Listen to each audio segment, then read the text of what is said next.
Hello everyone, welcome back to Ultrasound teaching videos with Dr. Arshad Nadeem Awan. As you all know, I'm consultant sonographer working in England, and I have launched this YouTube channel to share ultrasound knowledge with you guys. Today I'm going to start pancreatic pathologies, videos about pancreatic pathologies. Pancreatic pathologies video will be quite a few because it's an important topic and it has so many different spectrum, so therefore it will take a while to cover all these pathology in few videos. What you need to do is keep watching my videos, and I'm sure you will get a lot of information from these videos. Previous 10 videos were related to liver pathologies, and I have tried to cover almost every single topic related to liver pathology. But if you think some of the topics or some of the issues or diseases has been left, just email me and I will try to cover all those topics as well.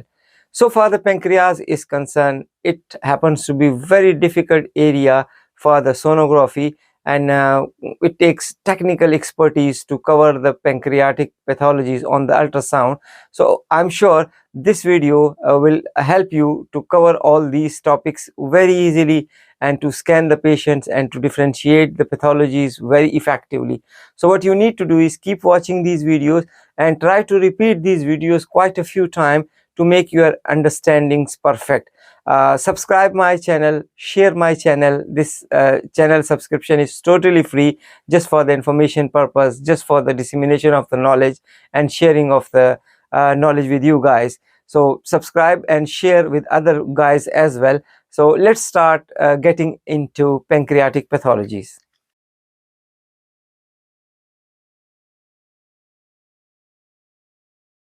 The key vascular landmarks for the body of the pancreas are the splenic vein, its confluence with the superior mesenteric vein, SMV, and the superior mesenteric artery. On this image you can appreciate superiorly there is liver, hypoechoic liver, then beneath the P is indicating pancreas, and the white arrow, it shows it is a splenic vein, while the yellowish arrow, it is SMV or superior mesenteric vein, and A is aorta. So these are the vascular marking. When you are looking for the pancreas, always look for the key landmark and start appreciating pancreas body, head and tail region. On this image you can appreciate body of the pancreas. You can appreciate the echogenicity of the pancreas. Normally body of the pancreas is considered to be ranging from 2.5 centimeter. If it is more than that, then it would be considered enlarged. Normally the protocol is you have to keep the probe in the center at the superior umbilical area, and with slightly press that area to distort all the bowel gases. So this will help you to visualize the body of the pancreas. For appreciating the tail, you have to just angle the probe towards the left side and slightly give the pressure on the probe to visualize the tail part. Tail is considered to be 2.0 to 2.5 centimeter. Any enlargement from this point would be considered as an enlargement of the tail part. So therefore separately observe the body of the pancreas and then tail of the pancreas. Head of the pancreas is really a complicated part. You have to go through along the splenic artery, and just towards the right side you will appreciate the head of the pancreas. The size for the head of pancreas is 2.5 to 3.0 centimeter or 3 centimeter. Usually this is the area where most of the neoplasm sets, and you have to be very careful while observing the head region. Many a time you won't be able to appreciate all of the pancreas at once. You have to give the angulation to the probe to observe the head region, the body region and the tail part.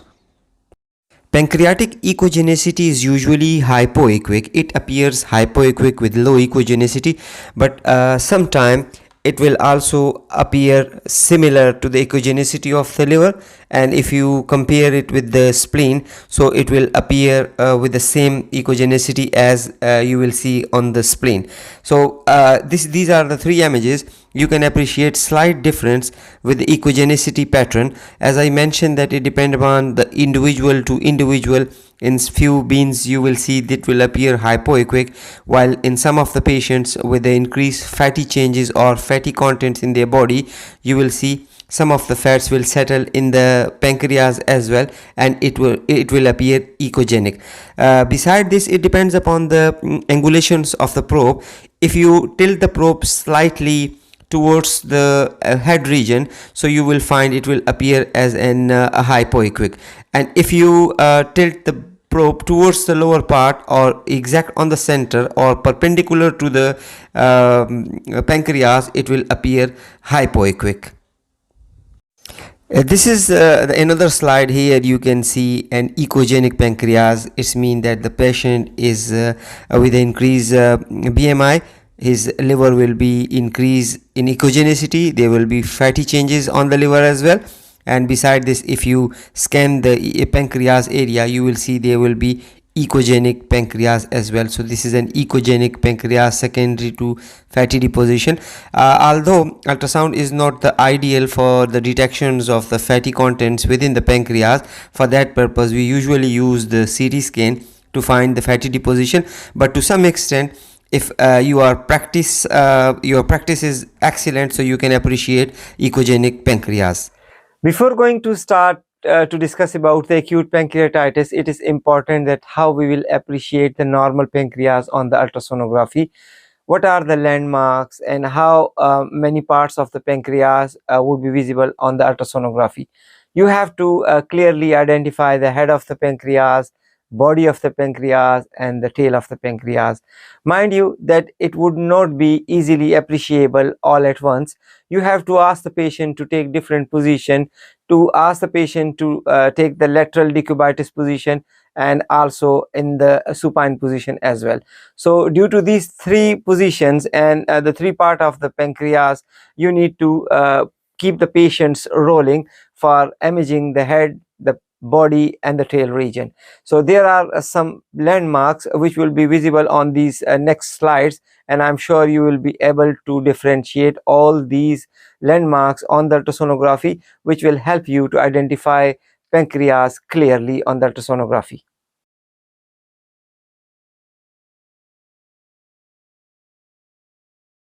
Acute pancreatitis. Acute pancreatitis is defined as a reflex of the bile and pancreatic enzyme into pancreatic parenchyma.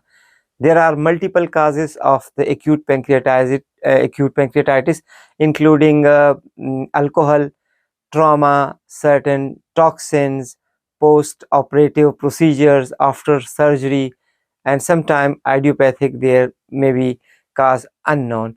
So far the sign and symptoms of the acute pancreatitis is concerned, patient will be having epigastric pain, there will be nausea, vomiting, and also serum amylase would be increased in the biochemical examination. In hemorrhagic pancreatitis, there will be two signs. The one bruising around the umbilical area, which is called as Collins sign, and a bruising around the flank area, which is called as Gray Turner sign. Two classifications are used so far. Atlanta classification is concerned. Worldwide, Atlanta classification is used for the pancreatitis, especially acute pancreatitis. The one is called as interstitial edematous pancreatitis, and the second is called as necrotizing pancreatitis. So Atlanta classification, including interstitial edematous pancreatitis and necrotizing pancreatitis, how we will appreciate these two on the ultrasonography, how it will appear on the images. So let's start watching these images, and I'm sure you will get lot of information on these slides. Different radiology modalities are used for different purposes. So far the role of ultrasound in acute pancreatitis is concerned, it mainly detects gallstone, because gallstones are the first important cause of the acute pancreatitis. It also detects the bile duct dilatations and obstructions in case of acute pancreatitis. If there is any suspicion for the acute pancreatitis, or if there is any confirmation of the acute pancreatitis, for both purpose ultrasound is used. and some of the time it also used for the guided aspirations. If you need to aspirate some of the fluid, you need ultrasonography, and also for the biopsy taking as well. This is the image of acute pancreatitis, and here you can find two signs are clearly visible. The one is enlargement of the pancreas. Pancreas is evenly enlarged. Its head is enlarged. Body, particularly, you can see appreciate the body of the pancreas here, which is enlarged, and tail is also enlarged. The another point is low echogenicity. So reduced echogenicity due to interstitial edema. Whenever there is inflammation, the echogenicity of that particular part would be reduced. So due to the inflammatory process, pancreas echogenicity is reduced. So one point is enlarged pancreas, and second is reduced echogenicity.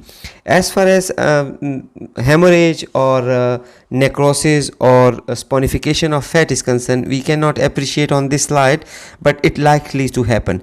But the two main factors are there: enlargement of the pancreas and reduce in the echogenicity of the pancreatic parenchyma. This is acute pancreatitis. After appreciating all those findings which we have discussed on previous slides, the next step is to write the report. Your report should be effective. Your report should include all the information which you have seen on the ultrasound images. So report should be like this: pancreas is diffusely enlarged. If possible, give the measurement of the neck region or of the tail region, or whatever you see in the area is enlarged. If both parts are enlarged or three parts are enlarged, just mention that. Or if there is focal enlargement of the head region, mention that. Or if there is focal enlargement of the body or tail region, just mention that. So pancreas is diffusely enlarged. If it is diffusely enlarged, so mention that it is diffusely enlarged with heterogeneous parenchyma, and parenchymal echogenicity is also reduced. However, no peripancreatic collection noted, no solid or cystic mass noted. One another point that you have to mention the Doppler signal as well. Put the Doppler on if there is any vascularity within the pancreas or around the pancreas, so mention that there is vascularity or there is no vascularity. In the conclusion, mention that features are suggestive of acute pancreatitis. Correlation with serum amylase and serum protease is suggested. In advanced case, mention that CT scan with pancreatic protocol is recommended. According to the Atlanta classification of acute pancreatitis, it is divided into two types. The first is called as interstitial edematous pancreatitis, and second is called as necrotizing pancreatitis according to Atlanta classifications.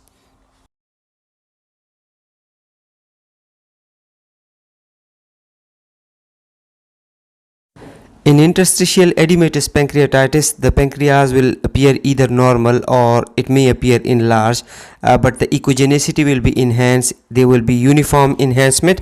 Beside this, you will be able to appreciate peripancreatic fat strandings and thickening of the facial plane.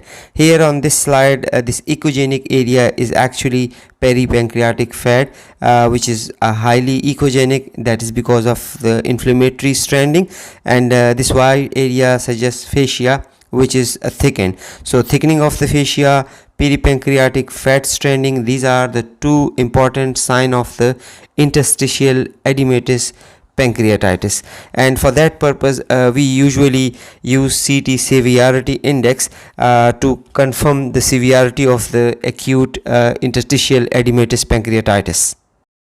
Writing the report for interstitial edematous acute pancreatitis, you should mention that pancreas is enlarged.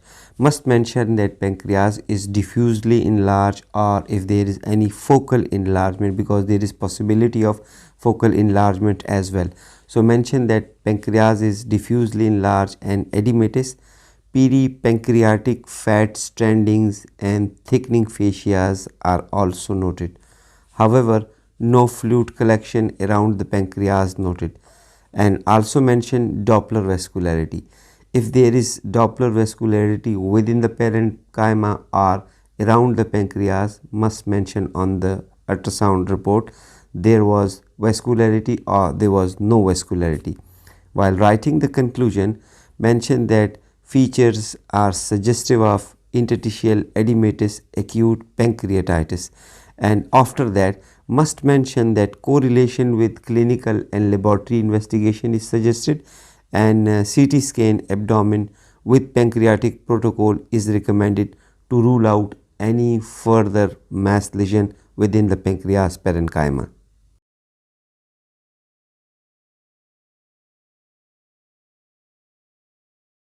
In necrotizing pancreatitis, pancreas appears heterogeneous. As you can see on this image, pancreas is heterogeneous. It's because of non-leukified components. You can also appreciate small pouch of collection on the superior part of pancreas, this yellow arrow indicating pouch of collection.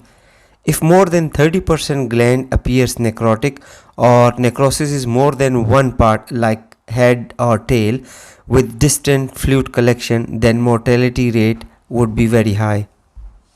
This slide is classic example of necrotizing pancreatitis, as pancreas is very heterogeneous because of necrosis, and small fluid collection is also around that. Especially when you are scanning pancreas, you must be very careful for the head region, for the body, and for the tail region. Sometime there will be a focal pancreatitis as well. A focal part would appear heterogeneous and there will be fluid collection as well. So we usually use CT scan to look for the severity of the pancreas pathology and to distinguish between the edematous pancreatitis and between the necrotizing pancreatitis. Writing the report for necrotizing pancreatitis, or you may call it necrotic pancreatitis, mention on the report that pancreas is enlarged. Mention if it is diffusely enlarged, so pancreas is diffusely enlarged, or focal enlargement of the pancreatic region, either head, body or tail is seen. So pancreas is diffusely enlarged and heterogeneous. Pancreatic duct is not dilated. Always look for the pancreatic duct, whether it is dilated or not, whether something within the pancreatic duct is visible or not. Sometimes stone or mass can be easily seen on the within the pancreatic duct. So if not, so mention pancreatic duct is not dilated. Fluid collection is seen around it. And necrotizing or necrotic pancreatitis, there will be fluid around the pancreatic region. So must mention that fluid around the pancreatic region is seen. Conclusion: in the conclusion, mention that features are suggestive of necrotic pancreatitis or necrotizing pancreatitis. CT scan abdomen with pancreatic protocol is recommended. Clinical correlation with laboratory and clinical finding is also advised.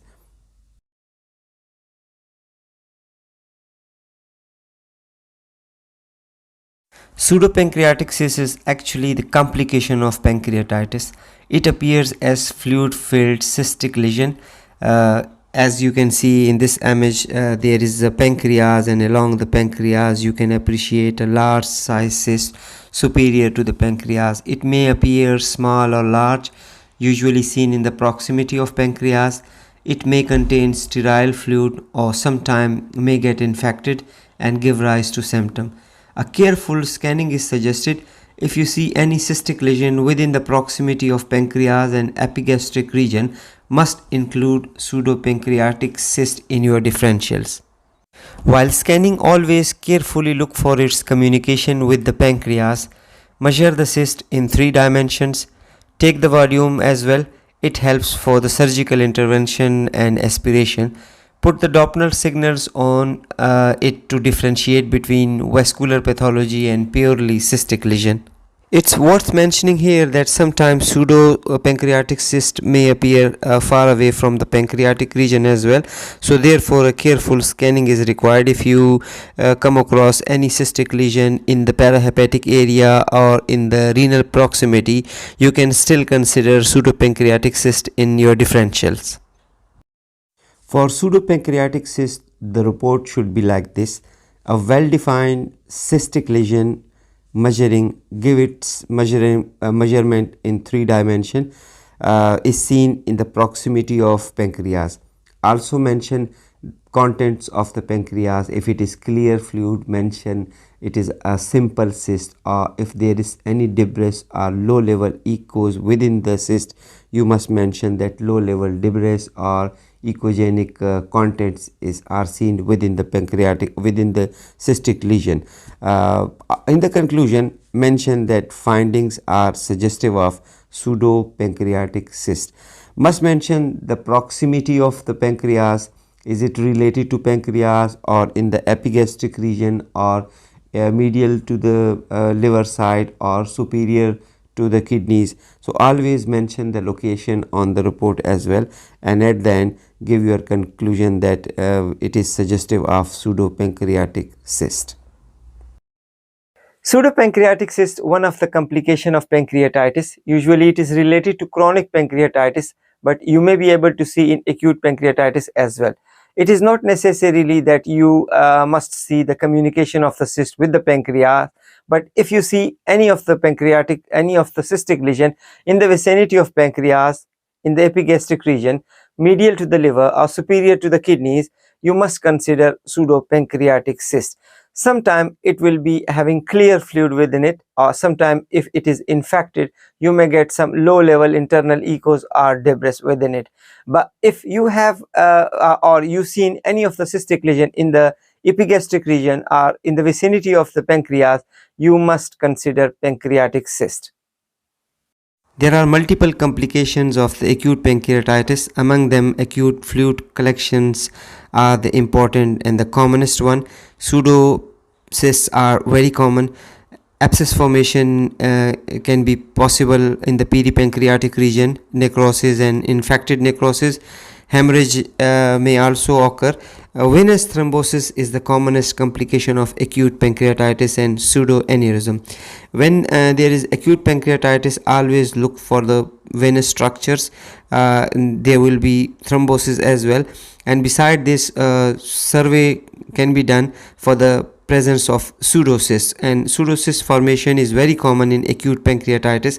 So therefore careful survey must be done for the pseudocyst and for the venous thrombosis and for the pseudoaneurysm around the pancreatic region. Yes guys, this was about the pancreas and acute pancreatitis. We have discussed at length about the normal anatomy of the pancreas, about the landmarks of the pancreas, how we will appreciate head, body and tail region of the pancreas. Beside this, we have discussed about the acute pancreatitis classification, Atlanta classification. Atlanta classification consists of interstitial edematous pancreatitis, which we have discussed on the slides, how we will appreciate interstitial edematous pancreatitis, and the second is necrotizing pancreatitis.